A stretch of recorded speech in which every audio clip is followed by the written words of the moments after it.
Android or iOS? This question comes in the minds of every new smartphone buyers at least once. Well, the smartphone industry is dominated with these two operating systems right now. Here we are going to have a look at the pros and cons of each of them and help you decide which one you need as your next smartphone purchase. Well, starting with affordability. For sheer scale and variety, nothing competes with Android. You can spend a lot if you want to. For example, Samsung's newest Z lineup costs nearly $1,400 and the Fold costing at around $2,000, folks. But there's also a huge selection of good low-cost handsets from different manufacturers like Xiaomi, and the platform has been deliberately optimized to run on low-end hardware. Apple has always been at the high end of the market in terms of pricing, but the iPhone X took things to a whole new level with the starting price of $1,000 and the 11 Pro Max starts at $1,100. If you need something more affordable, the 11 starts from $700 and the latest iPhone SE starts at $400. That's as cheap as it gets unless you delve into the second-hand market. Well, next up is apps. Well, both of them have an abundance of apps. Android clocking at 2.5 million and iOS clocking at 1.8 million. Traditionally, iOS has been a more lucrative platform for developers, so there has been a tendency for new apps to appear there first. In the US, iOS leads the way, but developers elsewhere are increasingly targeting Android first. Why? If you may ask, because Android's market share continues to grow. It is currently at 87%. Well, let's talk about the App Store. It is difficult to organize millions of apps and games, and neither Google Play Store or Apple App Store does it perfectly. Overall, we think Apple App Store provides a better browsing experience on your phone and does a better job with curated recommendations. We like the fact that you can buy apps using your fingerprint via Touch ID on iPhones, but you can set up the same thing for the Play Store on Android phones with fingerprint scanner. The Play Store is easier to search and you can queue and install apps from the web browser on your PC or laptop. The Play Store wins points for having a no quibble refund policy within 2 hours of purchase. There are some questionable apps in both of these stores, but Apple is generally stricter about blocking certain types of apps. Well, let's talk about alternative app stores and sideloading, as in downloading an APK from the web and installing it. It is relatively easy to sideload apps on Android. Tick a box in the settings, the unknown sources box, folks, in the security settings. Download an APK and you're set. There are also a lot of alternative Android app stores beyond the Play Store. Well, there is Amazon Underground, then there is a Samsung Galaxy Store, but sideloading can open you up to the risk of malware, and it isn't worth worrying about for most people. Apple is opposed to third-party app stores. If you want a wider choice of apps and easy sideloading, then your winner is obvious, folks. It's Android. Let's talk about Maps. As the newer navigation system, Apple Maps did not have a great start, but it has improved significantly. Key features are similar. You can download maps for offline use, get accurate estimates based on current traffic conditions, and find turn-by-turn directions for driving or walking. You'll also find public transit and ride booking integration. They all work well and should get you where you're going. One thing that Google Maps offers that Apple Maps doesn't is cycling directions, but I suppose that is changing with the new iOS 14. Overall, the scale and quality of Google Maps is unsurpassed. It has more points of interest and it is generally more detailed than Apple Maps. But the accuracy can vary from place to place. Given the choice, we'd always pick Google Maps. And although you can get it on iOS, it's better on Android because it's the default navigation app there. Well, let's talk about battery life and charging. As one of the biggest complaints for smartphone owners, battery life is a huge factor. It's difficult to compare the two platforms because there is no common hardware. We could say iOS is optimized to squeeze the most out of your battery per mAh rating. However, Apple's iPhone 11, 10 and even the SE 2020 adopted wireless charging and fast charging, but they're not far behind. It's worth noting you have to buy the fast charging adapter separately for some iPhone models, whereas it's usually provided in the box with an Android phone. You can buy an Android device with a much bigger battery that will easily outlast the iPhone. Both Android and iOS allow you to see your battery usage at a glance, broken down by app, but only Android shows you an estimate of how much battery life you have left. Both offer power-saving modes that can extend your battery life by limiting performance, connectivity, and other power-sapping features, but precisely how it works is generally more customizable on Android. For a long time, Android had an advantage in the charging department because many Android phones offered fast charging capabilities and wireless charging. Let's talk about updates. While Android 11 is already open for public beta testing, only about 8% of Android devices are running the latest Android 10. This is how Android breaks down according to the stats available in Android Studio, and it is pretty much accurate, folks. Up to May 2020, Android 10, 8.2% of the devices, 9, 31.3, 8.1 in 14% of the devices, Android 8 in 7.3%, 7.1.1 Nougat in 5.4%, Android 7 Nougat in 7.5%, Android 6 Marshmallow in 11.2%. Still, Android 11 is about to come and still 11.2% of the phones are running Android Marshmallow. Android 5.1 Lollipop is running on 7.4% of the devices. Android 5.0 Lollipop is running on 1.8% of the devices. Android 4.4 KitKat is still running on 4% of the devices, and 1.9% of the devices are running older operating systems. Apple's iOS offers consistent and timely software updates and security patches. If you want the same experience on Android, then you must buy one of Google's Pixel phones. Well, they get the software update first. They get security patch updates first. This is how iOS version shares breakdown according to official Apple developer website. iOS 13, which is the latest, is running on 70% of devices, folks, 70%. iOS 12 is running on 23% and 7%, a mere 7% of the devices are running older iOS versions. Around 70% of all iOS devices are now running the latest version. If you want the latest features, bug fixes, and security updates, then you should choose iOS. Let's talk about customizability. This has been one of Android's main strengths. It's very easy to customize your phone. You can set up the layout you want on your home screen, add widgets and shortcuts, and even change your entire user interface with launchers. If you don't like the default launcher, the Samsung launcher, you can download another launcher from the Play Store and set it as default. If you enjoy tinkering or you want a truly unique personalized look for your home screen, then Android is the platform for you. Whereas on iOS, you can set backgrounds in iOS and there's limited support for widgets, but you don't have anything like the same level of freedom. Well, yes, now iOS has widgets in the upcoming iOS 14, but they still are quite behind and lagging in terms of customizability when compared with Android. Android also allows you to set up third-party apps as your default options for many things that are still locked down in iOS. Let's talk about accessibility.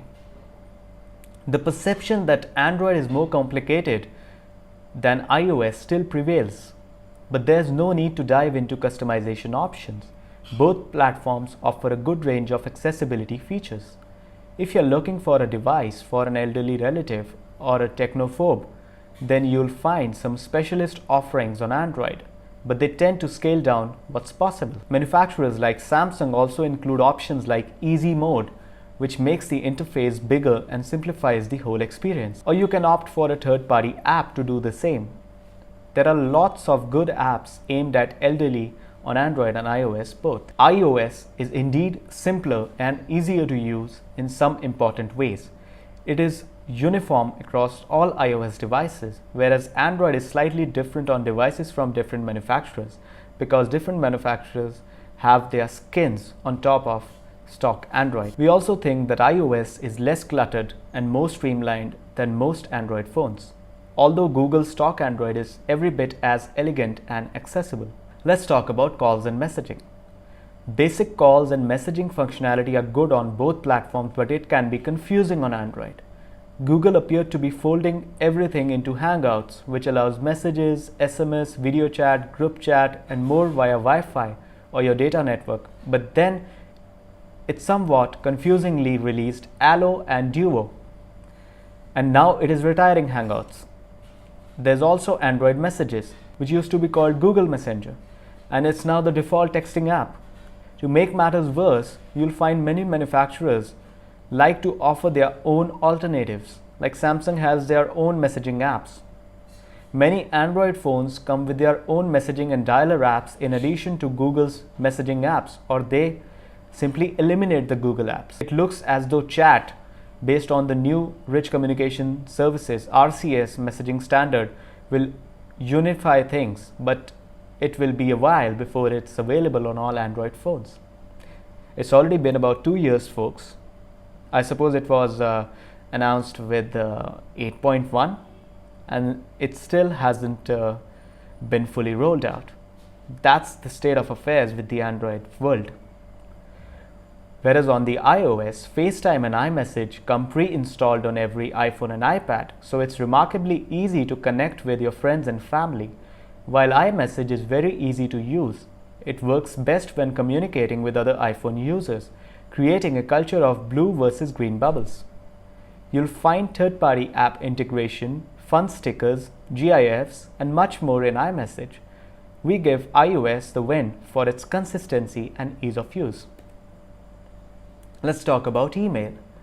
The default email apps on Android and iOS are very easy to use and quick to set up. You can pull in multiple email accounts and view them in a single inbox if you desire. Android and iOS have a huge range of third-party email apps available as well. However, Gmail is a stronger default email app than iOS's Mail. Since Gmail is the most popular email address system in the world, it makes sense that Gmail app would be a winner.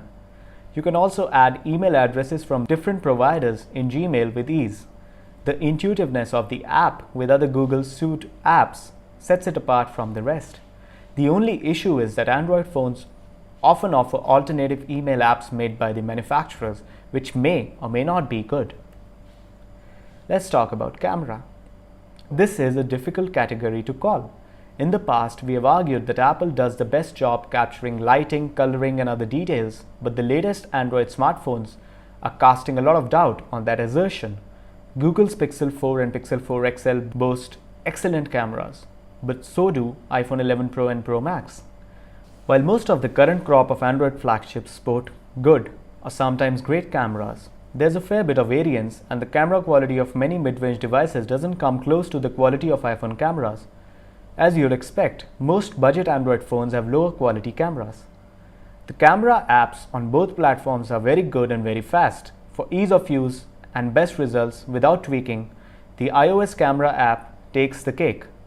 There's more variation on Android simply because manufacturers tend to add their own camera apps with lots of features, some good, some a bit gimmicky. We are going to give this one to iOS, but with the caveat that most top Android phones, particularly the Pixel 4, can match and in some areas excel the iPhone. Let's talk about photo backup. If you use the Photos app in Android, then you can automatically back up all your photos and videos. There's no doubt that Google Photos is the best option because it offers unlimited free storage, provided you don't mind the 16 megapixel limit for images and the 1080p resolution limit for video. This category is complicated by the fact that the default on iOS is iCloud, but you can also use Google Photos on iOS. However, since most people go with the default option, we are giving Android the win here. You can back up photos and videos at the original resolution with iCloud or Google Photos, but you can only get 5 GB of free space with iCloud, whereas 15 with Google. Well, let's talk about cloud services. Google offers 15 gigs for free and has cross-platform support. Apple is still lagging when it comes to cloud storage and automatic backups. You can only get 5 gigs with iCloud and it only works with Windows, Mac or iOS. It doesn't work on Android. If you need a lot of additional space, Google One charges $2 per month for 100 GB or $20 a year. Google will also give you 2 terabytes for that price, but you can get a discount if you pay for the whole year, which costs $100. Apple charges $1 per month for 50 gigs or $3 per month for 200 gigs. Apple's price for 2 terabytes jumps up to $10 per month. Android's cloud storage is easier to use and more effective than iCloud. You can also use Google Drive on an iPhone, whereas iCloud is iOS only. Let's talk about voice assistants. You can do many of the same things with Apple's Siri as you can do with the Google Assistant, but Siri is more like a straightforward helper for setting calendar appointments, searching the web, or making calls. Google Assistant has an extra layer. It can preemptively offer useful suggestions, and it has a more conversational side that offers up entertaining games and contextual information based on what you're doing. It's smarter and more versatile than Siri. The addition of Siri shortcuts, which allows you to set up voice commands to trigger a group of automated tasks, is a big step in the right direction, and Siri is also beginning to make more suggestions based on your iPhone usage. For now, however, Google Assistant can do more and seems to be improving at a much faster rate, offering things like call screening and the ability to make reservations for you. Well, let's talk about security. Much has been made of the supposedly toxic hell stew that is Android, but the threat of malware is exaggerated. The truth is that most people will never encounter a problem because they don't go outside the Play Store for apps. Specific manufacturers like Samsung have taken extra efforts to beef up security for the enterprise market. But the slovenly nature of updates on many Android devices can seriously delay important security patches. Speedy updates are now more important than ever because security breaches are becoming more serious. Android is behind in the update world unless you have a stock Android device like the Pixel, and so it is less secure. Because millions of Android phones are still running software that's years old, they can be vulnerable to serious hacks like Heartbleed and stage fright. Meanwhile, Android encrypts some data, but your privacy is less protected. Google mines your data for information and it can use to sell better ads and market products to you. Your data is also stored and read to provide you with better AI experience. Google presents a false choice between AI and privacy. Google and privacy is a joke. Apple is already firmly entrenched in corporate America and has also worked on improved security for general consumers, most notably with the Touch ID and Face ID in the iPhone X and later. The tight oversight that Apple has on apps and the ability to push updates out to more devices more quickly gives it an edge over Android. The company also encrypts data in iMessage and its other apps. Apple prioritizes user privacy, so you can feel safe knowing your personal data is not stored or read by Apple. It is all encrypted too. Apple even went to war with the FBI to guarantee your right to encryption. It's hard to beat that kind of dedication. There's no denying that iOS is the most secure platform and the one that best protects user privacy. If you care about your privacy and security, go with the iPhone. Routing is not for everyone. But if you want root access and complete control over your device, then rooting is the way to get it. Rooting gives you access to more apps, the latest OS updates without waiting, new software skins to get the aesthetic you want, the chance to get rid of bloatware from carriers and manufacturers, potential tweaks to boost your device's speed and battery life, and more. Many Android OEMs also offer a way to unlock the bootloader, which determines how the operating system loads up on your device.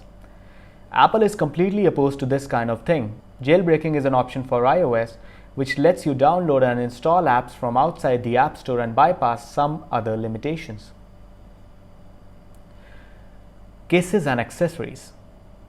The average iPad or iPhone owner spends more money on more things than the average Android device owner, and Apple has built a great system of peripherals for its iPhones and tablets.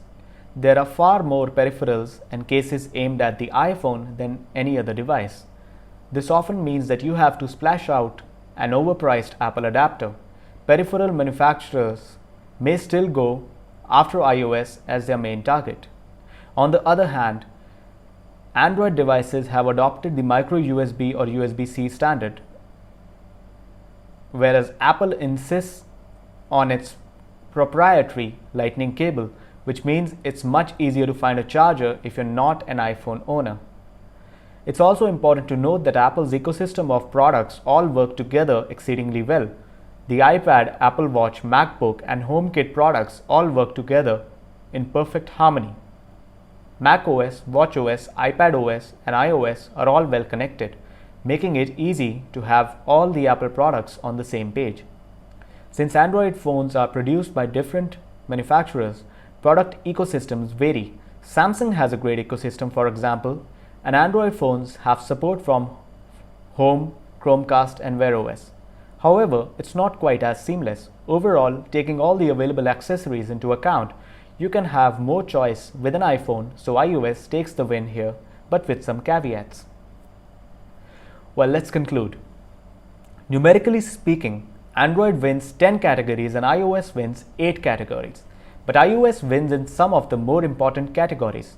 We don't think rooting or alternative app stores are as important for most people as accessibility or security, for example. It is very difficult to compare the two. Because Apple controls the hardware and the software, you'll find that iOS offers a more uniform experience across devices. A straight comparison of the latest versions of Android and iOS wouldn't be very representative of most people's experience because most Android phones aren't running the latest version. The experience you get is further complicated by the fact that most Android smartphone manufacturers add their own user interface on top of Google's stock Android. As a result, there's quite a big difference between using the Google Pixel 4, the Samsung S20, and the OnePlus 8 Pro, for example. If you do decide to go with an Android device, make sure you do a little research and look at the versions of Android that it runs, the manufacturer's skin on top, and the manufacturer's record for software updates. Ultimately, different categories will be different for different people, so you should pay attention to the ones that count for you and make your decision based on that. If security and privacy are an important factor, then the iPhone is an obvious choice.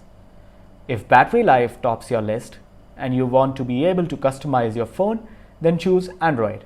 Both Android and iOS are mature, feature-packed platforms with far more similarities than differences, and we can heartily recommend either. If you liked what you saw, consider giving this video a thumbs up.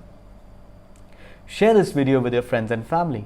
Comment if you'd like me make videos on a particular topic. This is your host, Tejasvi Kapoor, signing off.